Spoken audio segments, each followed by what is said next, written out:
Steve Nadir au micro pour vous accompagner en cette veille de Rosh Hashanah. Merci d'avoir choisi Radio J pour démarrer cet après-midi. 30 minutes d'infos qui démarrent tout de suite. Vous pouvez nous suivre sur les sites et applications de Radio J et en vidéo sur Facebook Live. Au sommaire de ce 14h, la suite des audiences du procès des attentats de janvier 2015. On sera dans quelques instants en duplex depuis le tribunal de Paris. À 14h10, on rejoindra Pascal Sunshine pour son direct quotidien Jérusalem. Et puis juste après, l'invité de cette édition, le grand rabbin Olivier Kaufmann. Nous évoquerons évidemment avec lui, qui est directeur du séminaire rabbinique, ce Rosh Hashanah très particulier cette année qui s'avance. Et puis juste après, on viendra sur la nouvelle formule d'actualité juive. L'hebdomadaire est à nouveau dans les kiosques. Son nouveau directeur de publication, Alexis Lacroix, nous le présentera. Mais tout de suite, à 14h01, on fait le point sur les dernières nouvelles avec le journal Gabriel Attal. Bonjour. Bonjour Steve. En Israël, le nouveau confinement a donc débuté il y a 1 heure. Depuis 14h, heure locale, les citoyens ne peuvent pas se déplacer à plus d'1 kilomètre de chez eux, sauf pour aller travailler. Le gouvernement a effectué une mise à jour, puisqu'auparavant, les sorties étaient limitées à 500 mètres de chez soi. Plusieurs exceptions à la règle pour acheter des produits essentiels, aider les personnes âgées ou aller à un rendez-vous chez le médecin notamment. Pendant les 3 semaines à venir, les rassemblements sont limités à 10 personnes en intérieur et 20 personnes en extérieur. Les commerces non essentiels sont fermés ainsi que les restaurants, écoles, maternelles et garderies. Benjamin Netanyahou, Gabriel, a averti qu'il n'hésiterait pas à prendre plus de mesures si cela était nécessaire. Le Premier ministre israélien a affirmé hier soir qu'une augmentation inquiétante des cas de coronavirus avait été enregistrée depuis 2 jours. Son objectif, faire baisser le taux de morbidité. J'estime à la lumière de cette discussion, compte tenu du taux de morbidité et comme l'ont souligné de nombreux experts, il est possible que nous n'ayons pas d'autre choix que de renforcer les directives. J'en jugerai évidemment avec mes camarades, avec Benny Gantz et les ministres, de manière responsable, mais je vous le dis dès à présent, je n'impose pas de confinement pour rien à Israël. Mais je n'hésiterai pas à ajouter des restrictions si nécessaire. Les chiffres qui continuent d'être inquiétants dans le pays en ce moment, Gabriel. Exactement. Selon le dernier bilan du ministère israélien de la Santé, 5238 nouveaux cas de coronavirus ont été rapportés les dernières 24 heures, soit 46 370 cas actifs. Parmi eux, 1190 personnes sont hospitalisées, dont 577 patients dans un état grave et 153 sous assistance respiratoire. 1169 personnes ont perdu la vie depuis le début de la pandémie. Sur le terrain, 6000 soldats et 1000 policiers sont actuellement déployés pour faire appliquer le confinement, Gabriel.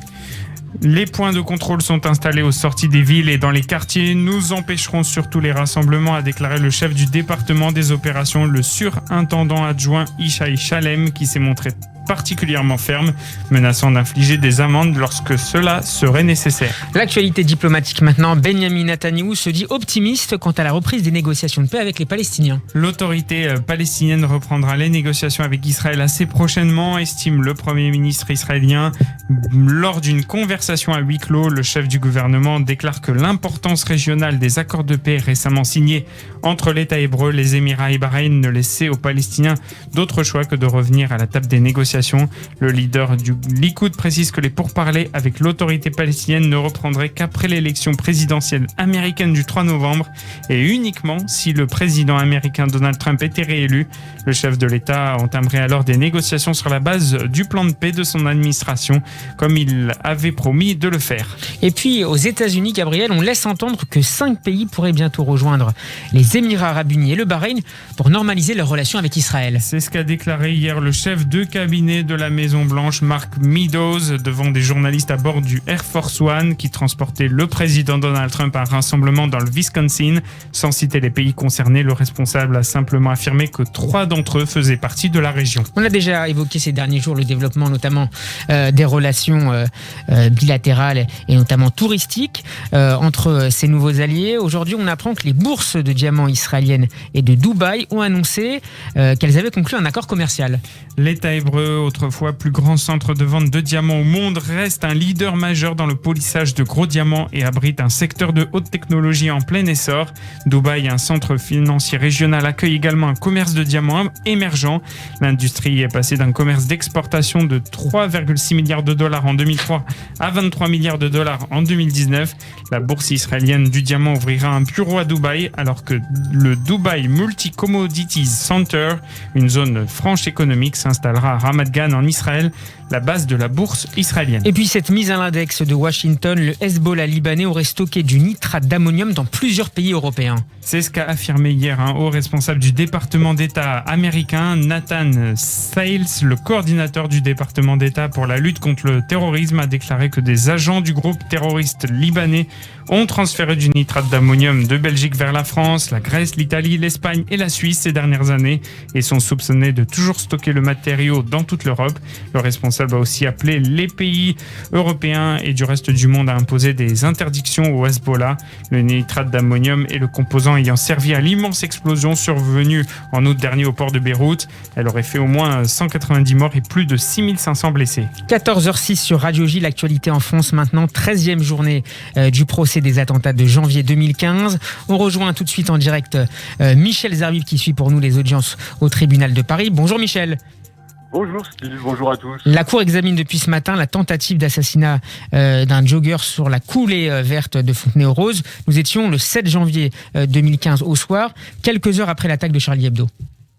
Alors justement, hier en effet était entendu un des survivants de ces attentats de janvier, en l'occurrence ce jogger dont vous avez parlé, de la coulée verte de Fontenay-aux-Roses, ce jogger qui s'en est sorti miraculeusement après avoir reçu 5 balles dans le corps.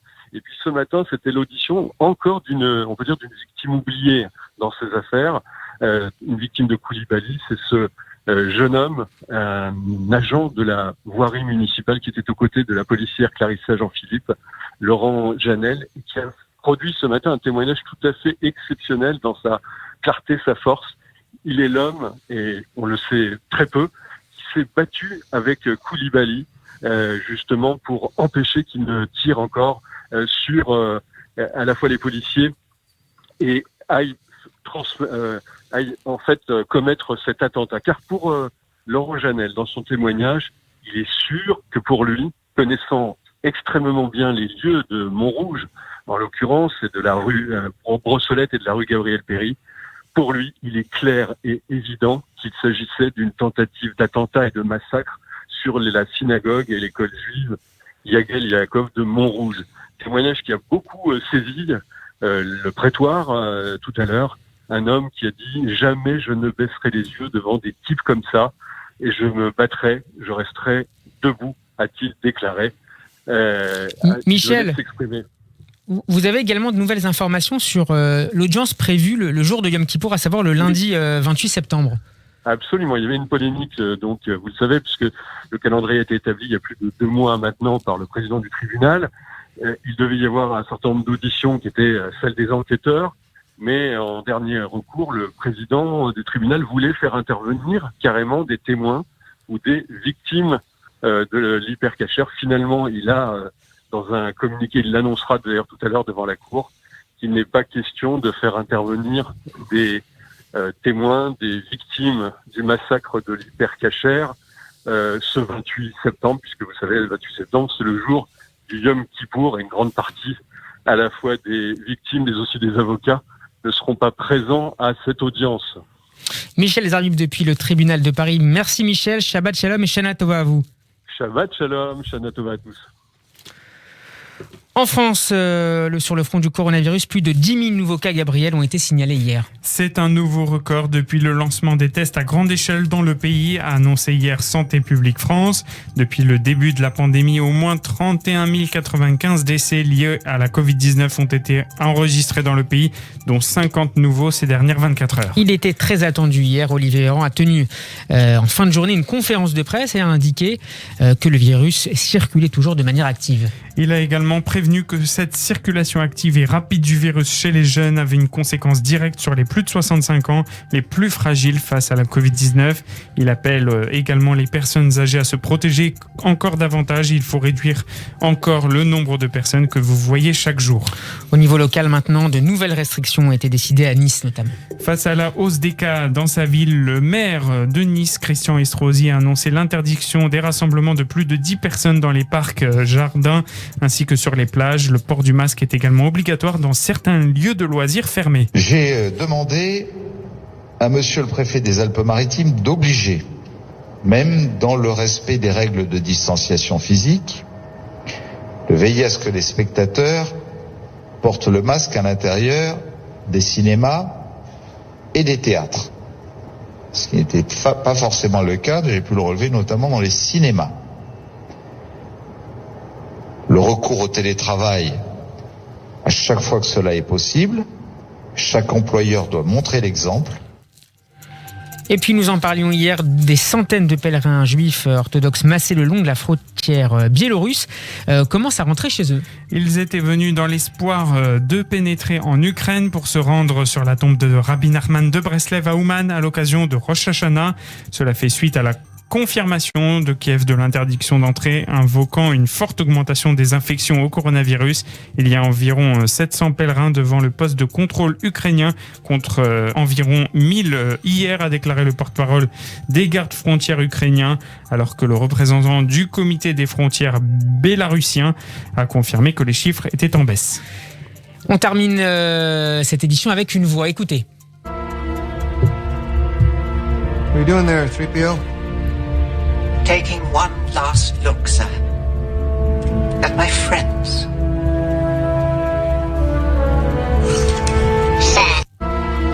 Nous voulons le laisser passer à 38. Hein? Le laisser passer à 38.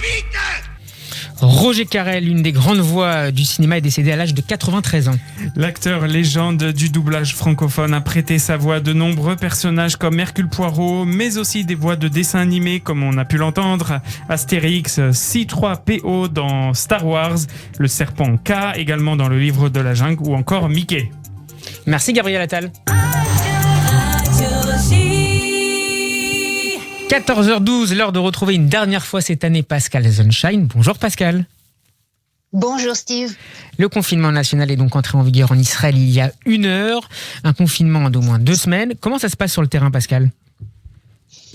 Disons que ça commence à être un refrain connu. C'est le 2e confinement en général et puis un peu plus pour certaines localités israéliennes. Donc on connaît à peu près la manœuvre à suivre. Finalement, les gens ont fait leurs courses un peu plus tôt que prévu. On peut pas dire qu'il y avait vraiment une bousculade ce matin, ni dans les supermarchés, ni même dans les marchés municipaux, ceux qui avaient obtenu l'autorisation de rester ouverts. On s'organise tant bien que mal, sachant évidemment que le plus pénible, le plus dur, ça va être ce soir de devoir célébrer l'entrée du Nouvel An en comité restreint, puisque les familles ne pourront pas se réunir au complet, encore une fois, pour cette fête de Rosh Hashanah, comme ça avait déjà été le cas à Pessah. Pascal, le commissaire au Corona, le professeur Roni Gamzou, regrette que le public ne soit pas derrière les autorités. Une forme de défiance semble s'être installée dans le pays. Et après un rassemblement hier à Tel Aviv, une autre manifestation est prévue après Rosh Hashanah. Oui, il y a une fatigue claire du public. À nouveau, on a, c'est vrai, l'impression de se répéter un peu, Steve, mais quand on parle de confusion, de messages contradictoires, de consignes inversées au bout de quelques heures ou de quelques jours, on peut comprendre que le public éprouve une certaine lassitude en se disant quelles sont véritablement les mesures pérennes, quelles sont les mesures efficaces et quelles sont celles qui vont changer au bout de 48 heures, ce qui explique effectivement qu'il y ait eu un certain relâchement dans le respect des consignes. Et les manifestations, elles d'ailleurs, dans le cadre de tout ce qui est interdit, parmi les activités qui sont maintenues, il y a la possibilité d'aller manifester, donc en l'occurrence de dépasser le kilomètre de distance de son domicile auquel en temps normal on doit, disons pour le reste du confinement, on doit se conformer. Et ça peut être perçu par certains, tout du moins, comme une contradiction. Avant de nous quitter, Pascal, vous souhaitiez revenir sur cette tribune de l'écrivain israélien David Grossman, c'est à lire sur le site Ynet. Oui, une tribune de David Grossman, comme toujours, on connaît bien cet écrivain et son sens de l'humain, je dirais, de la façon dont il arrive à transcrire avec ses mots l'état d'esprit des Israéliens. Alors évidemment, on connaît Grossman, l'homme public, et ses opinions politiques qui évidemment ne sont pas celles du gouvernement en place et encore moins celles de Benyamin Netanyahou.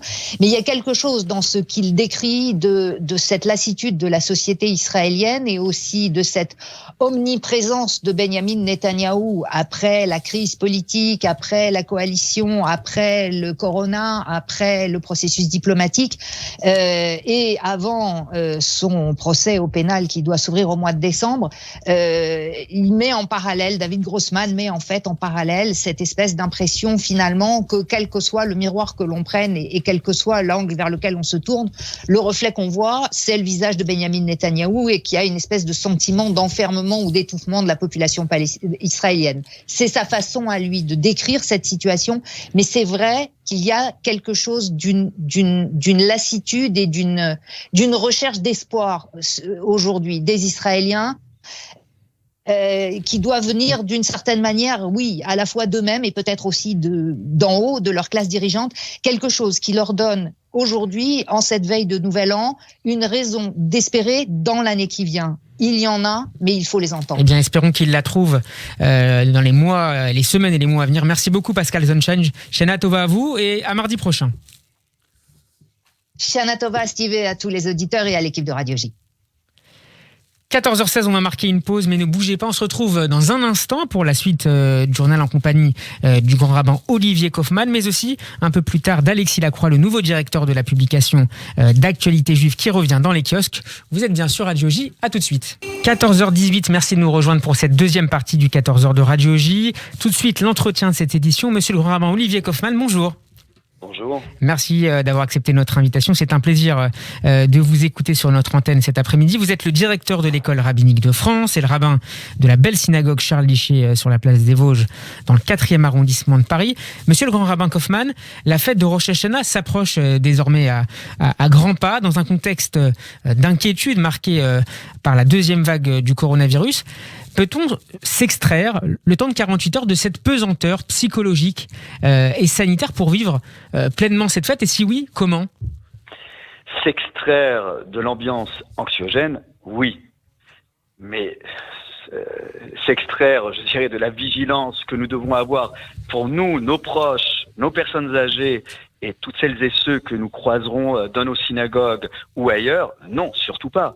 Je parlais d'une respiration psychologique, évidemment, pas des mesures... Oui. Non, mais respiration psychologique, bien évidemment que nous serons en dehors du temps et que c'est la seule, je dirais, la seule fête où nous serons en phase à 100% avec nos frères et sœurs en Israël, pour lesquels nous avons une attention toute particulière dans ces moments de reconfinement, puisque c'est une journée de 48 heures et non de 24 heures. Et donc, bien évidemment qu'il faudra et s'attacher à Dieu et s'attacher aux uns et aux autres. Mais je voudrais préciser une chose importante. Ce moment de respiration, comme vous l'avez justement qualifié, c'est un moment de respiration pour l'humanité tout entière. J'ai pour habitude de dire que le Nouvel An juif, ce n'est pas Rosh Hashanah, c'est Pessah. Et le calendrier liturgique, comme nous disent nos rabbins du Talmud, commence avec Pessah et se termine avec Sukkot. C'est dire que la controverse talmudique qui s'interroge sur le fait de commencer avec le mois de Nissan ou avec le mois de Tishri, c'est bien la preuve que nos rabbins ont le souci de l'autre dans son altérité. Donc Pessah, c'est le Nouvel An juif parce que c'est le Nouvel An des princes et princesses d'Israël, c'est l'émancipation, c'est l'indépendance, c'est la sortie d'Égypte, c'est la traversée de la mer Rouge. Et Rosh Hashanah, la tête de l'année, viendra nous rappeler que les Juifs prient pour l'univers tout entier. C'est le nouvel an de l'humanité. Et c'est l'humanité qui passe en jugement ? Exactement. Kivnei Maron, comme disent nos textes, c'est-à-dire qu'on passe les uns et les autres à égalité, sans distinction de race, de profession, de statut. Et c'est là l'importance de cette fête. Voilà, le seul être que nous allons couronner le roi des rois. C'est la royauté, c'est l'avènement de la royauté divine. Ça peut paraître un peu désuet en République de parler d'un roi, mais il est bon aussi de ne pas oublier que lorsqu'un être humain se prend pour Dieu sur terre, il constitue une menace pour l'humanité tout entière. Et c'est dire que quand le psalmiste dit « Heureux celui qui ne t'oublie pas », eh bien oui, nous avons pour habitude de dire que Rosh Hashanah, c'est Yom HaZikaron, c'est le jour du souvenir, et que là encore, c'est un appel au retour, c'est un appel à remonter jusqu'au premier fondement de notre être, bien évidemment, mais les sonalités de Tishri, c'est en même temps une histoire individuelle que nous incarnons chacun, et l'histoire collective. Et c'est donc très important, là encore, de le dire aujourd'hui plus qu'hier. Monsieur le grand rabbin Kaufmann, Rosh Hashanah, fête de la répétition et du renouvellement à la fois, nous disait la semaine dernière le rabbin Raphaël Sadine. Que faut-il renouveler en priorité dans les mois à venir, à l'échelle de l'humanité, on l'a bien compris, à la fois dans notre approche de la vie et de nos relations à la fois privées et publiques? Alors, le renouvellement, c'est avant tout, je dirais, une manière de revisiter notre quotidien. Vous savez, entre Rosh Hashanah et Kippour, il y a ces fameux 10 jours de Teshuvah, qui incluent les 2 jours de Rosh Hashanah. Et on nous dit précisément qu'il faut adopter des attitudes tant vis-à-vis de Dieu que vis-à-vis des êtres humains qui ne sont pas nécessairement celles de notre quotidien durant l'année. Alors on pourrait dire, mais c'est peut-être faire peur d'hypocrisie. Mais précisément dans cet élan, dans cette dynamique où nous sommes animés des meilleures résolutions et nous imaginons que ces actes pourraient être renouvelés au-delà de la période des 10 jours de repentir. C'est donc adopter les petites choses qui parfois sont complètement balayées d'un revers de main. Et là encore, vous voyez, je pense toujours à ce texte que nous lisons à l'approche de Rosh Hashanah. C'est la paracha Kitavo, où eh bien, lorsque ce texte rappelle que les premières lois qui vont être appliquées par les enfants d'Israël, c'est les lois agricoles, c'est le rapport à la terre.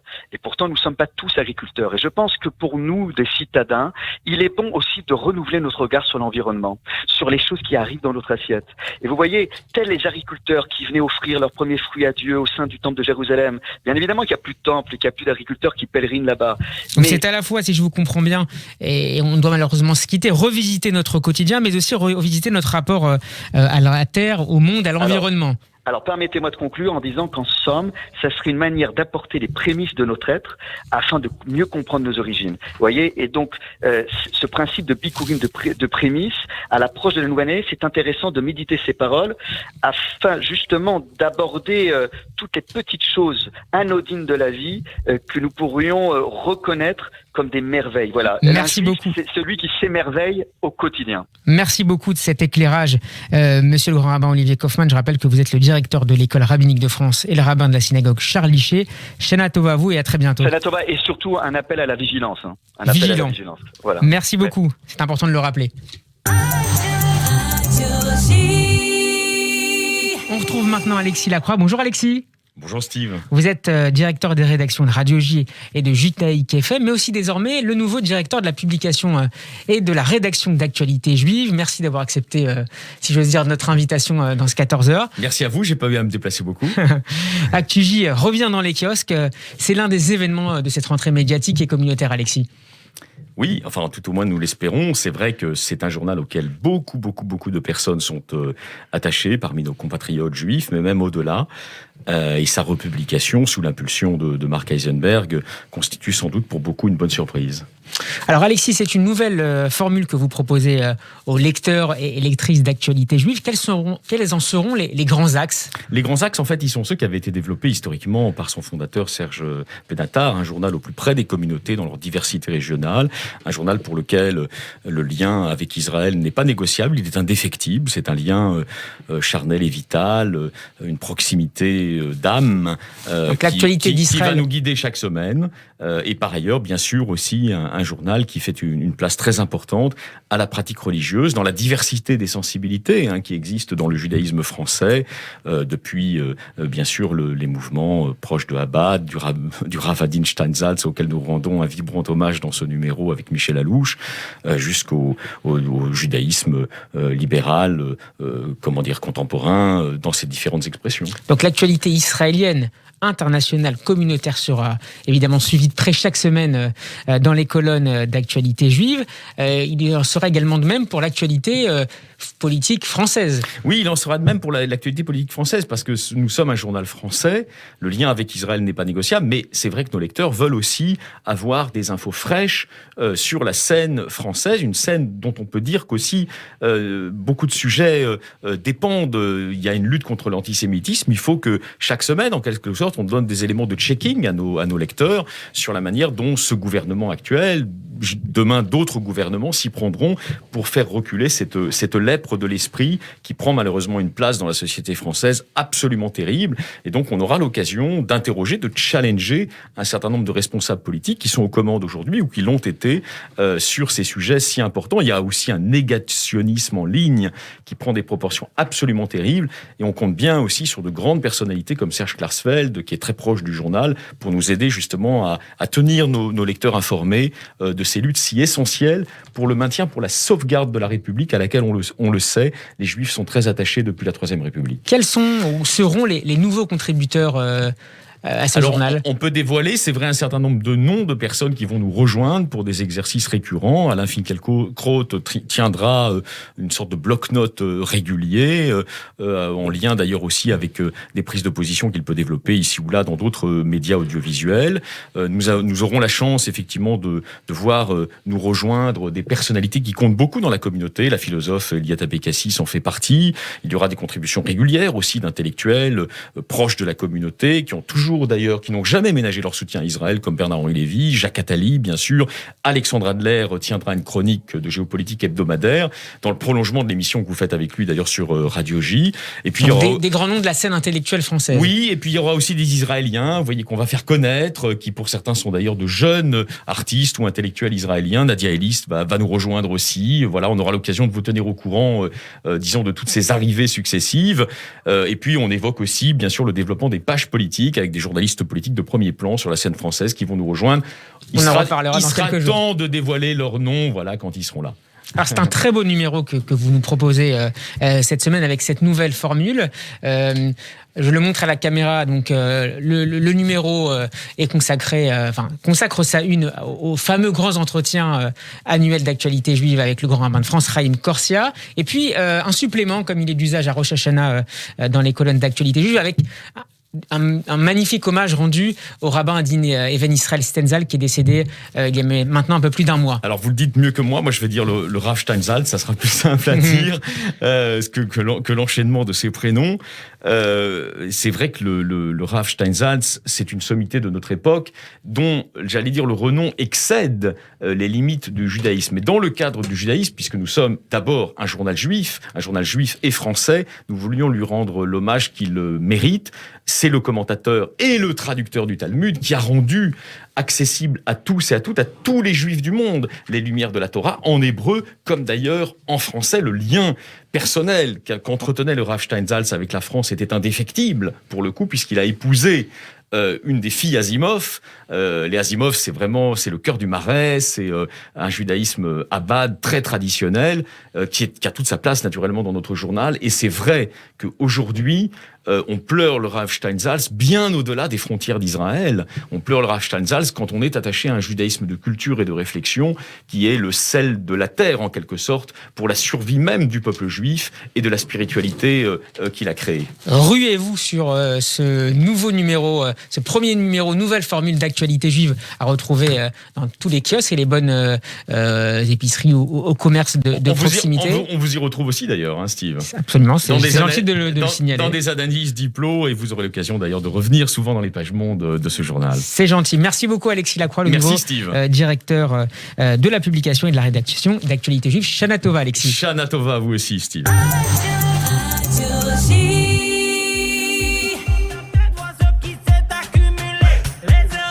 Allez, on se quitte en musique avec la nouvelle reprise de l'équipe Torah Box. Vous reconnaissez le coach de soprano adapté à la sauce Rosh Hashanah. Shana Tova à toutes et à tous. Merci de votre fidélité. Merci à Gabriel, Raphaël et Louis qui sont à mes côtés tous les jours pour vous informer. Chag Sameach, Shabbat Shalom.